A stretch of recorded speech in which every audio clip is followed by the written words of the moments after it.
Hello, everyone, and welcome to the Elevate Your Equity podcast, where investors with a special emphasis on couples begin, continue, and deepen their journey to financial freedom together using the powerful vehicle of real estate investing to do it.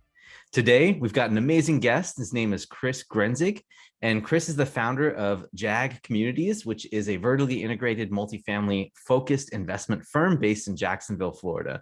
Chris started investing in real estate in 2016 by attempting to flip houses in Long Island, New York. And after months of failing, he attempted out-of-state flips, purchasing tax deeds, and finally found his footing in multifamily. Chris also JV'd on just over 100 units before joining Toro Real Estate Partners as their head of Florida operations. And Toro purchased 4,000 units worth $300 million with 1,000 units in Florida over 4.5 years. Impressive. Chris eventually left Toro in November 2020 to start his own company, which owns and manages small to mid-sized apartment complexes in the Jacksonville MSA. And JAG currently owns and manages over 40 units worth $3 million with a 10-year vision to scale to $500 million under management. Chris, it's great to have you here. Thank you so much for joining us. How are you today? I'm doing good. Thank you for having me. Awesome. Cool. I understand that last week when we first talked, you were getting over a little bit of a bug. And in the business that you're in, business never sleeps. So thank you for joining us today. We really appreciate you having you on. Yeah, for sure. No, I was a little sick. So if I have the last little remnants of being, nasally, hope anybody listening will excuse me. No worries. Awesome. So let's start at the beginning, Chris. It says here that you started back in 2016. Yeah. Can you tell us a little bit more about what provided that spark, or, what led up to 2016 that got you interested in real estate investing? Because you did a lot of stuff when you first started out, and then you finally found some traction in multifamily. So tell us a little bit about those early days. Yeah, I graduated college in 2014. I was a Division I soccer player, and I had no job prospects coming out of school, and got very fortunate that a buddy hooked me up with a Division II coaching job. So I tried that, really liked it, and kind of decided to try something else. So Division II coaching is always part-time. So instead of doing youth coaching, I got a job as a cold caller for a stock brokerage firm. It was basically my first intro into the business world, and really liked the business and investing side. Wasn't really a huge fan, and really wasn't at all a fan of the type of business in that world that being a stockbroker was. So I did get licensed. I got my Series 7 in 63. And kind of as I got licensed, I had become pretty disillusioned with being a stockbroker. But I knew I would have to find something else before leaving, because I was living on my own and not making a whole ton of money. Once I got licensed, I started making more, but wanted to find something else before I left. But got pretty lucky that my mom and my cousin bought a flipping course right as the time I got licensed. So I got licensed January 2016. They were doing that course at the same time, and kind of convinced me to come along and try it out. So I talked to my mom about a lot of things, and she, I was talking to her about wanting to find something else, and she said, hey, why don't you come? And if you like it, we'll do the three of us instead of the two of us. So I went to the first weekend, immersion seminar, and really liked it. They do a great job of selling it, but, really liked it and said, let's try and do this on the side. So like you said, we tried flipping for several months and failed, never put anything under contract, never flipped a house, never really did anything. We did a lot of things wrong. But we kind of, after a little while, said, okay, what are we doing wrong? Where are we going, type of thing? And then what's the bigger picture? And we just weren't a huge fan with the Long Island and the flipping market in general, just because of how transactional it is.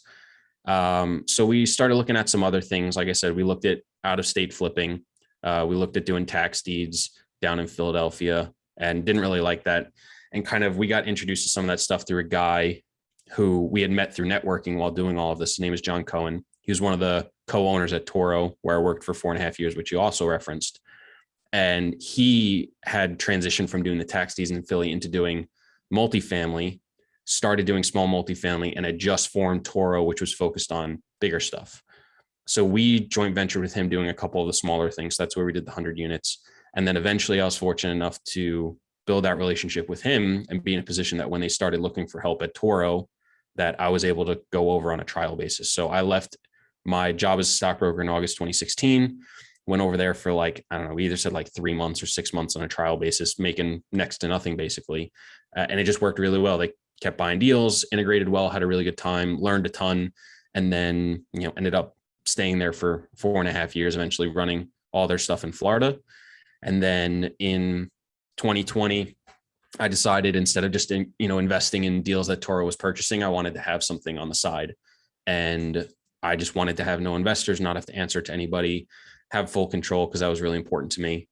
And was fortunate enough to find this great 16-unit deal down in Jacksonville, Florida, and put it under contract. And while I put it under contract, put it out to my network and social media. And I probably have 20, 30 people reach out, John being one of them, saying, hey, what does this mean? Are you leaving? What are you doing? And I had zero intention of leaving. It was just for me to kind of have a nest egg on the side. And I started thinking about it more. I kind of really had no good reasons not to go off on my own as I really started thinking about it. And one of the things I always wanted to do was get more involved on the property management side and the construction side, because I felt there was a really big gap in my knowledge. I would ask a lot of questions of our general contractors, of our property managers, but I would only see them every 2 months when I would come down to visit Florida from New York. So I wasn't seeing them so often that I was getting tons of knowledge every single day, hours and hours and hours. So I knew it was a gap. So for me, I was like, maybe this is the opportunity to go down, try something out, try something new. It was also during COVID. I was living in my mom's place on my own in a 55 and older community, and New York was very heavily shut down. So I was basically doing nothing, and I was just kind of like sick of it. So I think a lot of factors played into it, but ultimately the big one was, I didn't want to turn 80 and look back and be like, I wish I would have done it. So, told John and his partner, Don at Toro, they were unbelievably supportive about me going out and doing it.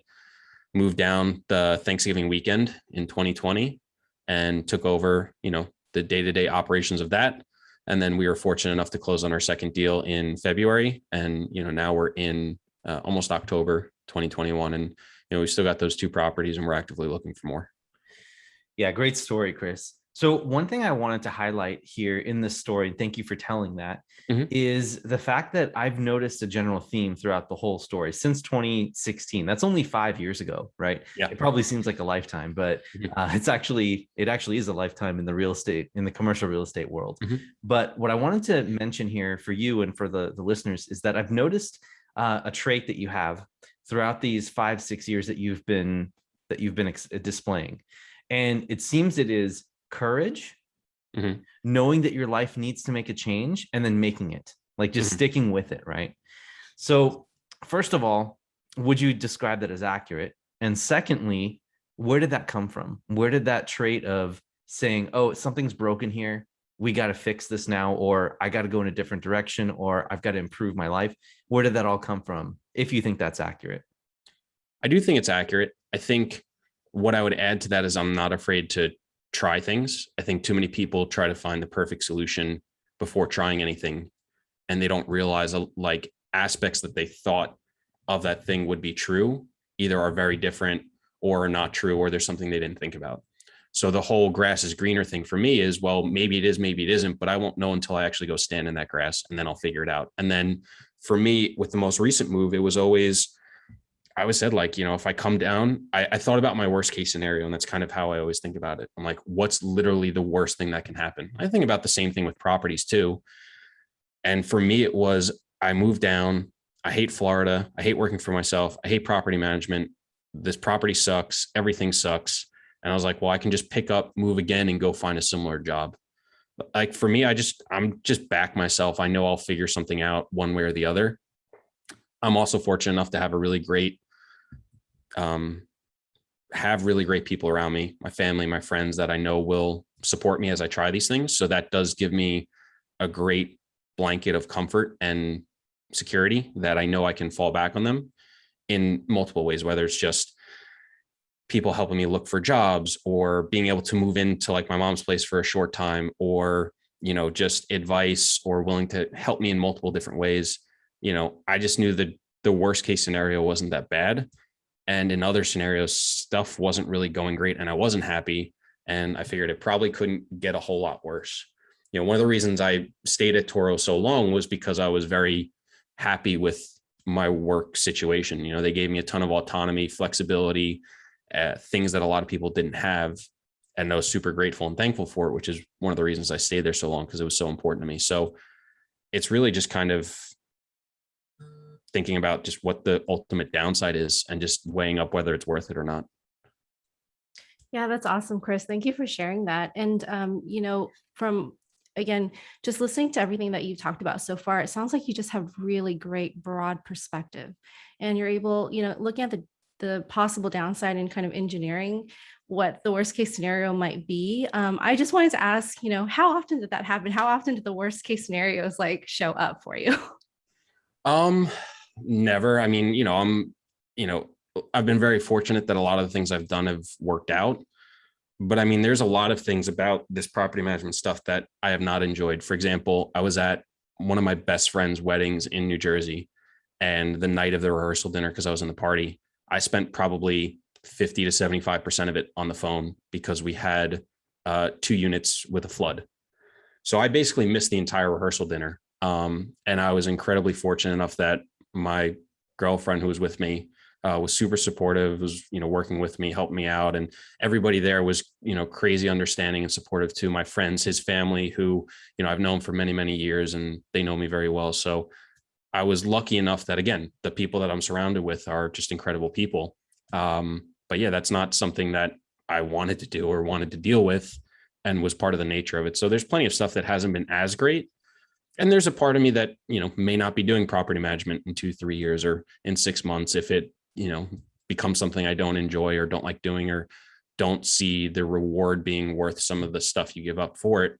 But again, I won't know until I try. And also that trying has to have some length to it. It can't be try it for 2 days unless instantly you hate it. Right? If within 2 days that it's just the worst thing you've ever done, okay, that's fine. But sometimes you have to give it a decent amount of time to really try it before you know it. Chris, what would you say if you saw someone that was going down a similar path as you? What advice would you give to someone who is looking to try to self-manage some of their own properties, right? Would you recommend that someone do it the way that you did it, or is there a different way? I think it depends. I think if you are a built up, more established company like Toro, I would bring in a partner or a high paid salary person that has the experience to do it, because I make mistakes every single week, which is great because I'm learning from them. And it's great because they're deals that I own without investors. So those mistakes are only going to make me better. However, there are plenty of mistakes you're going to make along the way. So one of the reasons I went and worked for Toro in the beginning was I knew I was going to make mistakes, but I would have them to rely on. So when I had questions, I would go to them and learn. Similar to the way people will pay for coaching or mentoring, I wasn't as big of a fan of that. We had already done that with the coaching course, and it just wasn't the right fit for me. I knew this would be a good fit. It would solve the employment side and it would solve the knowledge side. Going off on my own, I am fortunate enough to have a really strong network of people that are in property management, have been doing it. I put the work in to go create that network as well, especially once I decided I was moving.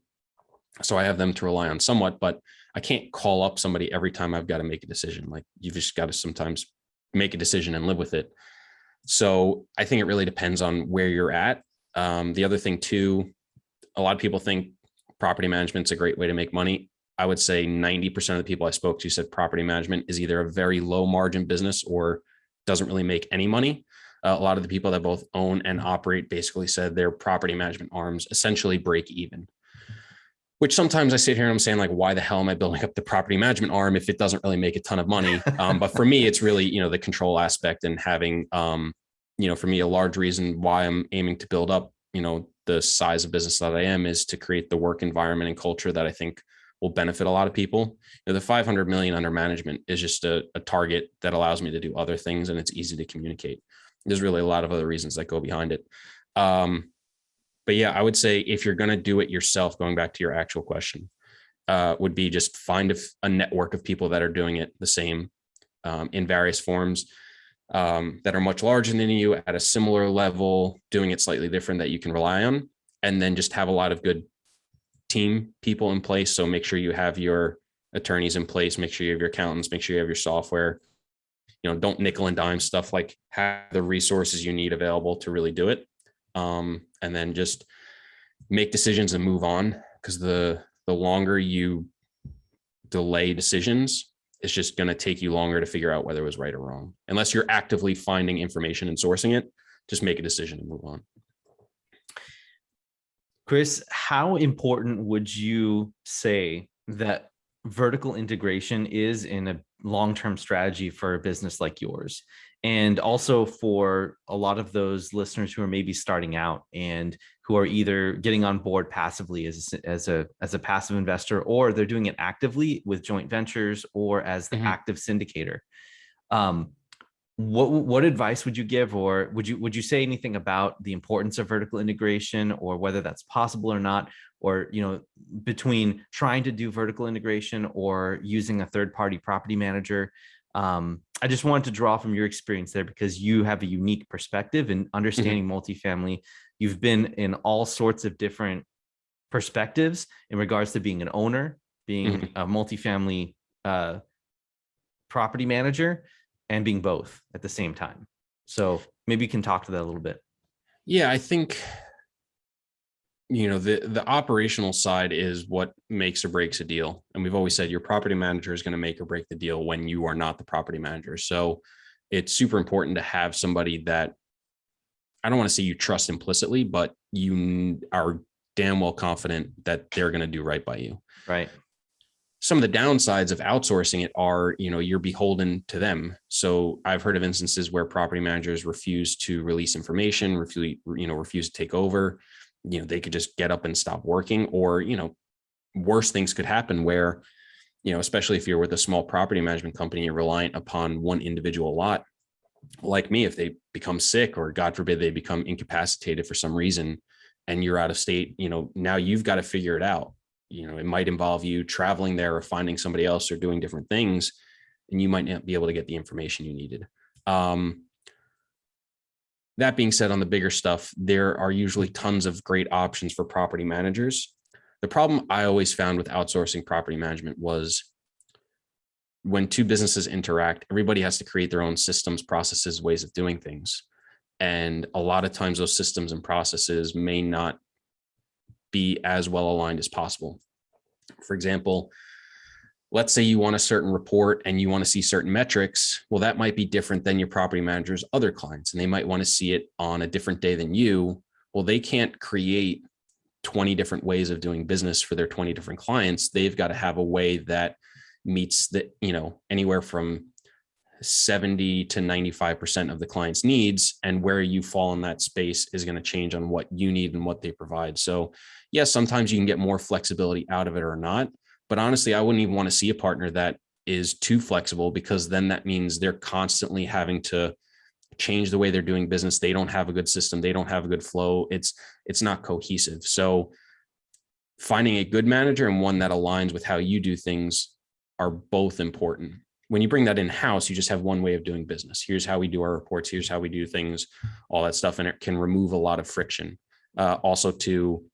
I think you can just get a better intimate knowledge of everything that's going on, and you can create just a more streamlined process.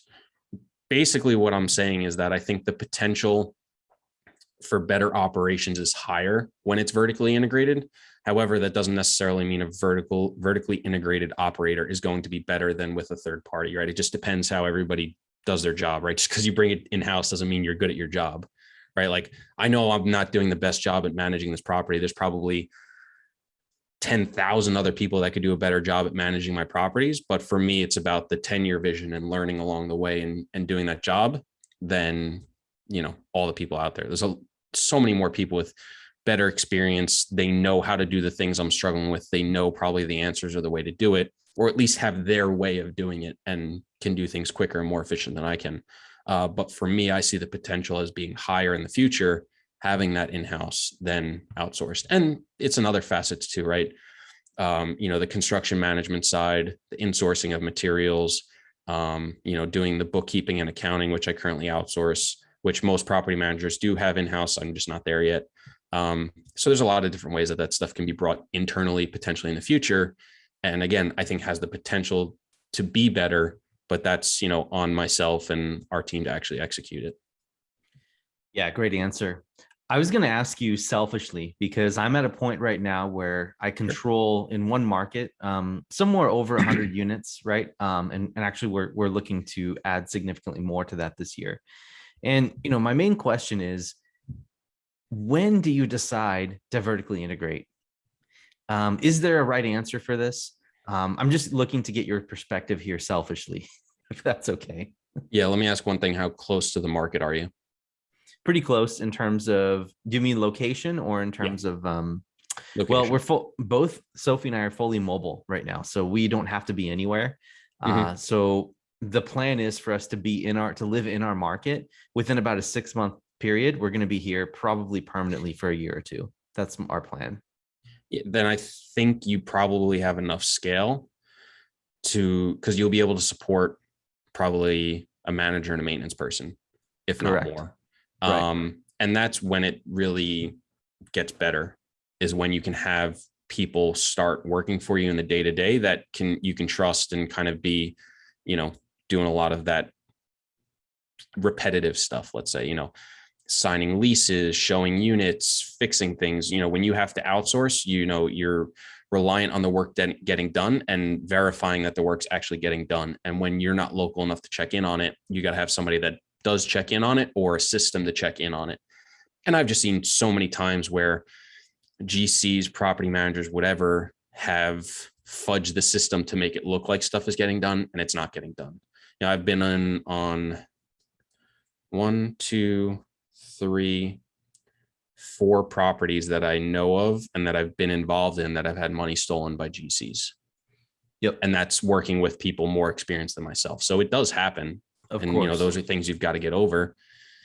So it's like, the more you remove yourself from the situation, the more you've got to have stuff in place to kind of trust but verify type of thing. So being able to pay somebody that's on your side, that like, hey, I pay you, you represent me, that gives me a greater deal of comfort than, hey, I'm outsourcing everything to different GCs and vendors and stuff like that, because, they could shoot you a photo of underneath your sink of a thing they fixed and it's from the unit they did last week or from another property, and you may not be able to tell. And then by the time they send it to you, they've left. So what are you going to do? Force them to go back and take more photos? Or you've got to create now your system and say, hey, I need you to take a video of you walking on the property, walking into the unit, showing the number, showing underneath, showing the work you've done. Well, you may or may not find the person that's willing to do that, especially at, such a small scale. Again, they've got their way of doing things. If now all of a sudden you've got to implement a way for them to do it to the way that satisfies you, that creates more friction. You may find that person, you may not. And then the problem becomes, even if you do have that person, well, what happens if something happens to them? Are you going to find a backup that's also willing to do it? So those are always the things that I'm thinking about. Yeah. Thanks, Chris. Those are really, really good things to think about, because, it sounds like it's an art and a science of exactly when to make that call. So yeah, we'll definitely keep you posted. Thank you for the advice. Yeah, for sure. And look, again, it's the same thing. You won't know until you try. And as long as you have somebody on reserve that you can go back to, like if you've got somebody already managing it and just say like, hey, look, you're our first call if we decide not to do it. That's not always the worst thing to have too. Again, having a backup for you guys too, I think is equally as important. There's so many people that come into this play. I think, Derek, when we spoke before this, I think it was you, I told you, like, as an owner, you're basically sitting in the middle of like a bicycle wheel and you've got all these spokes coming off. And it's kind of a really inefficient way of doing business. When you think about like the Ford factory line, like that's how you want things going. You don't want to be stuck in the middle and reliant upon all these things. So when you can start to take more of that in-house and create more of a better way of doing things, I think it just ultimately becomes better. Yeah, there's less lines of communication to external agencies. Everything you've said has been dead on for what I've experienced. So yeah, cool, Chris. And you said earlier, like, you don't want to be 80 years old looking back and with any regrets. And so I just wanted to kind of inject some like maybe future hacking and just ask you, it sounds like from what I've heard so far is that there's a lot of the why is of maybe why you're doing this has to do with just wanting to learn everything you can, and also just trying out for yourself so you can really see what you're made of, right? Mhm. So, looking forward at 80 years old, 80-year-old Chris looking back, Mhm. what role does everything you're doing at this moment, at your age, at this point of your life play in regards to your bigger why? Um, I mean, a big thing for me is just freedom, right? Like the ability to just choose whatever I want to do at any time. I'm super fortunate that, when I was out Thursday and Friday, like the deal still chugged along. Like, yeah, I missed some phone calls and I missed a couple appointments and stuff like that. But like, I'm in a business where things kept going. Not only is it because I have, my team that was able to do things, but also the way being invested in real estate, helps, things flow, right? It's not like I bought a Subway and I have to be there every day or something like that. Or I work a job that doesn't give me sick time off. And, now my, pay for that time period is going to get deducted out of my salary. So for me, it's the ability to just kind of do whatever I want in the future, whether that's go travel or retire or, be a stay-at-home dad or start a family or, be more mobile like you guys or whatever.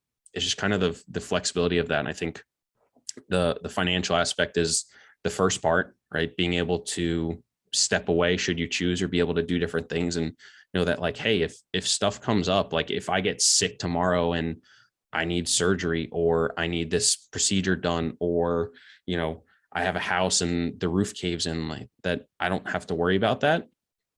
That's like the first thing. Once you remove that, then you can start figuring out like what the heck you actually want to do.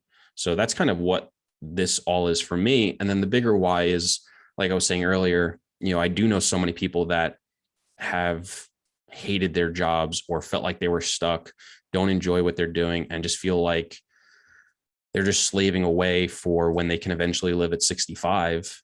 And for me, like, I would love the opportunity and the ability to provide something incredibly different for however many people I can get to and that I feel like doing. So for me, when I said earlier, the 500 million is a benchmark that allows me to achieve those different things. So going into that 500 million is actually one, I figured out every year how much I need to acquire to hit that benchmark after 10 years. I've roughly figured out the annual revenue, roughly how many people I can employ, and over that time period. And it's within, I think it's a little bit of a reach, but I think within reason. A part of me thinks I may have also vastly undershot as well. But I figured I can always adjust 2-3 years into it. But that's kind of like the big thing for me is I've just had so many friends and other people I know very close to me that have struggled in their work environment and feel stuck.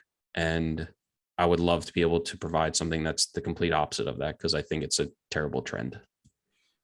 I would agree with you there. And I think that's a very noble thing that you're doing to try to provide that and definitely understand your take on what culture, the culture you're trying to build and whatever it is that you're building, right? Mm-hmm. If it's something exactly like Toro, that you're trying to build, which I think is the model that you're subconsciously trying to drive yourself towards, I think that's a very honorable thing.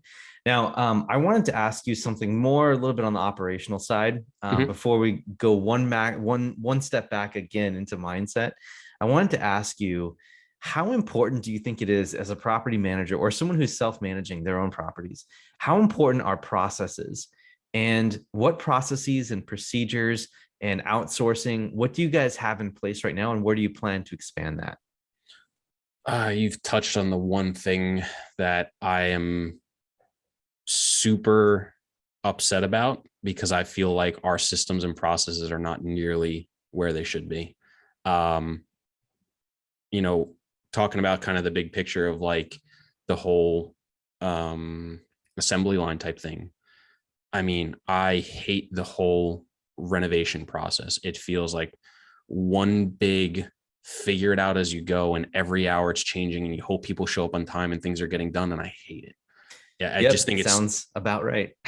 incredibly inefficient. And, for me, one of the things that I had tried to do and I've completely failed to do was start to put together some sort of an operating manual so that the next property we get, if it's not in the same area, I'm going to have to go hire other people.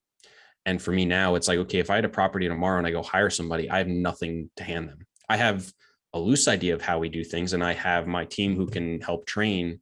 But yeah, I just think it's incredibly important, and it's something that I have not done nearly a good enough job of. And it's something that irks me, and it's something I want to get to and figure out and know how to do. And I'm still trying to figure that out. So I think the systems and processes are huge, just because even little things, it's like, if someone from my team is like, okay, what do we do for this?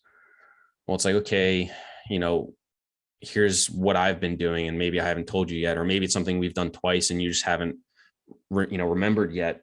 But it should be very easy. There should be some sort of, manual or sheet or something that somebody can refer back to. And yeah, it doesn't take a whole lot of time for something simple. Maybe it's a 5-10 minute phone call, but it's okay. I was probably in the middle of doing something.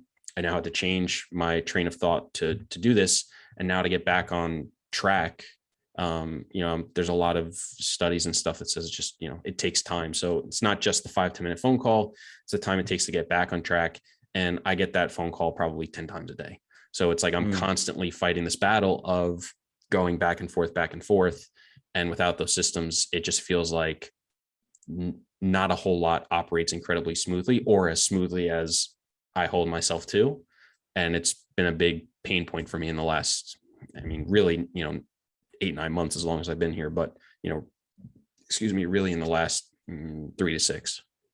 Yeah, Brandon Turner, I'm sure, everyone knows Brandon Turner, right? But I remember something that really stuck with me that he said, that seemed to be really true for everything that I've been able to accomplish, was that anything that you want to do in life, right, is you're one process away from getting that. What he said was, if there's an issue that you have, or if there's something that someone else is doing that you really wanted to emulate, odds are there's a process and a procedure behind that person and behind that thing. And if you can replicate that and do that yourself, where things are automated, decisions are being made, and things are being done on your behalf because you've been able to articulate what to do in each particular situation, given a set of inputs, what outputs should come out. If you're able to do that, you basically clone yourself, and you allow yourself to automate whatever it is that you're spending all of the time that you're doing inside your day-to-day, to outsource that. And then it frees you up to build other processes to accomplish another thing. So I guess it's a long way. I've said it a very long and roundabout way, but your processes determine your success, I think, in the long term. And the better that you can automate all of your decisions and make things so that you don't have to be there to do every little thing, the more you're going to be able to focus on your business and what the next business is going to be. Because essentially, that's what these owners do, who build up these businesses from the ground up. They build systems in place, or hire people, or do both: people, processes, and the product, right?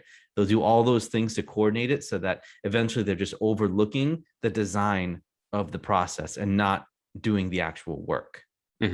So anyway, that's something that I just wanted to expand. I don't know if you wanted to. Well, I just wanted to ask Chris, for our listeners who are just getting started, what are kind of the fundamental processes that they really, really need to get in place before anything else? From your perspective in self-managing. Yeah. Just like the processes is stuff you're going to give to somebody else. So, having processes for yourself is great, but it's really, like you said, to give to somebody else, to clone yourself.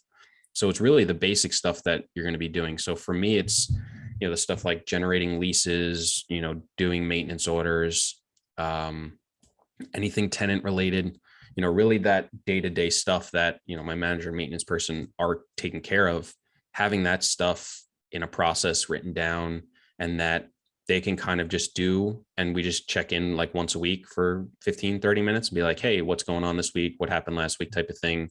Coming up with kind of those metrics and KPIs would be the next step after that too.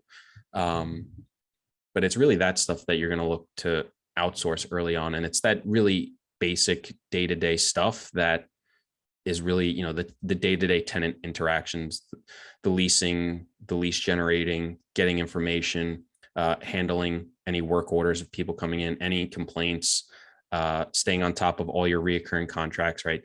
Your trash, your water, your electric, your landscaping, all your different stuff like that, making sure that just, your stuff that is supposed to be handled so that the property operates gets handled. So I think those are the earlier things that should be done, because that's very easy to give to somebody else. Then once you start bringing in different things of, the metrics and KPIs, deal sourcing, deal underwriting, that's probably the next step. Bringing deals in to buy more would be some of the next stuff. A lot of your marketing and lead gathering for investors would be another thing.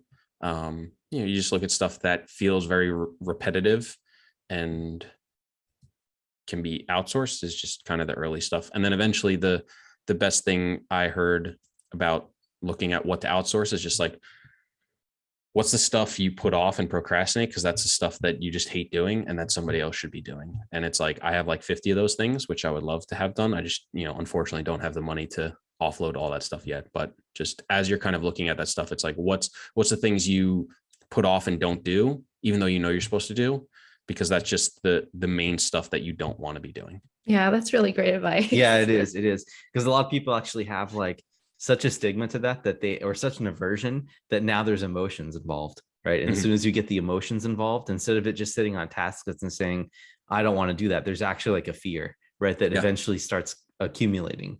And I think that's a great point. Yeah. Yeah. Well, like for me on the, like, we'll say like the corporate side, not the operational side, the asset management and bill paying is stuff that I am terrible at and I don't enjoy doing. So like I'm in the process of outsourcing it to my CPAs, who I had a long conversation with, and we've started coming up with more of these systems and processes and ways of doing things, so that can come off my plate, because I hate to say this, but I'm consistently paying vendors late. I'm making payments, but it's always got to get like 30 or 60 days out. And it's not something I want to be known for, but it's just something I don't enjoy doing, because it just feels like a time suck. Like I sit there and I know I should not be doing this, because if I want to get to 500 million, that's not what I should be doing. And it's just one of those things where I'm like, in the moment, I'm like, okay, I know this has got to get done, but I recognize that this is not something I should be spending time on. It sounds great.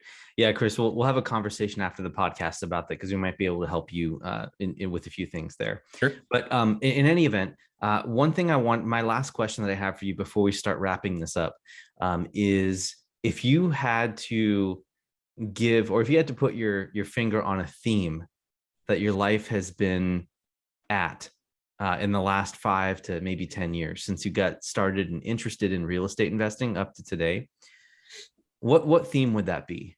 What's been a constant throughout this whole process? Because there's been a lot of change. I think Sophie mentioned before, I think perspective is a big one, just kind of seeing like the bigger picture. And then I think just being able to recognize problems and just figuring out how to potentially fix them. I don't know. I think too many people want stuff and then don't actually take the time to sit down and figure out how and plan for it. And I think more people, if somebody's already doing it, there's a path to get there. And I think you touched on that kind of with the processes. It's kind of related. So it's like, if you can find someone similar to you that's already doing it, well, then why not you, kind of thing. Yeah, that's great. Great advice. Okay. Do you have any questions to ask before we move into the rapid round? No, we can. Yeah. All right. Why don't you go ahead and read the questions then? All right, Chris. So these are the 5 questions that we ask all of our guests, and they're just meant to be like rapid fire answers. And so the first one is, what book has had the biggest impact on you and why? And we ask that it be outside of Rich Dad, Poor Dad and the Bible, because we get those answers a lot. Yeah, so I haven't read Rich Dad Poor Dad, so I couldn't even choose that one. I'm gonna look behind me and double check. I really liked Who Not. I mean, there's a bunch, but I would say Who Not How, and I would also say like Essentialism. I really enjoyed those. I got a bunch on processes and stuff like that, but I think those 2 will be ones that consistently show up, and I'll be able to go back to, and have really helped. Nice. Awesome. Yeah. I love those two books. Great books. Yeah. If people wanted to emulate your success, Chris, what's the first actionable thing that they could do to follow in your footsteps? Come up with a list of things they might want to do, pick one and try it, and don't delay, because you won't know until you try it. And if it's going to take you 6 months to figure out, it's going to take you 6 months to figure out. And if you wait 3 months, now it's going to take you 9 months. Nice. Awesome answer. Love it. And next question is, what small thing do most people not know about you? I mean, there's probably a lot. I actually really enjoy reading fiction books. I really like world building books and, different types of systems and, Cool. And then how do you like to unwind and restore your creative juices? Sleep's a big one. Love sleep and naps. Big sleeper. Always have been. Ask any of my family, any of my college buddies, they'll back that up. Girlfriend too. We have 2 dogs. Love spending time with them, which is really great. We just adopted a puppy a couple months ago, so she's been a handful, but also just a huge blessing. So really happy to have her. I like playing soccer, working out to a certain degree. So yeah, those are some of the big ones. Cool. And then last question is, what's your favorite vacation spot? That's a good question. And you can't say Jacksonville. Yeah, well, no, it's not. Truth be told, one of the things that I would like to change is I have not taken a ton of vacations the last 5 years, in part because I knew not spending money was going to get me to where I wanted to go quicker. So I don't have the best.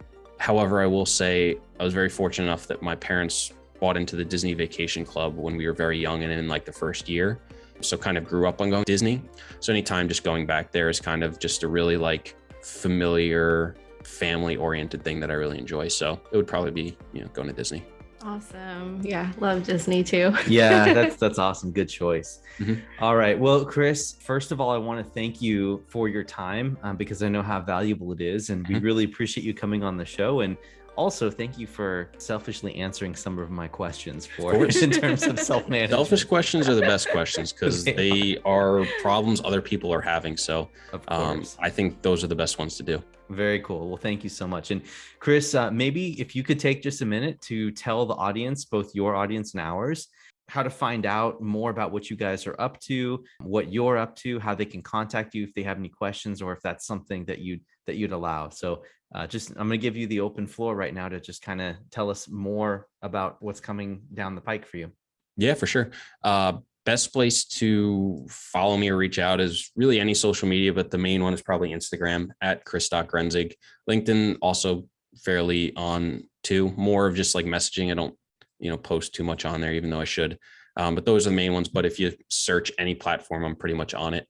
My email is chris@jag-communities.com. So if you got any questions or just want to connect, feel free to email me. That's also my website, jag-communities.com, which is undergoing maintenance and stuff. I threw it together and not super happy with it. So depending upon when you go look at it, it may or may not be done.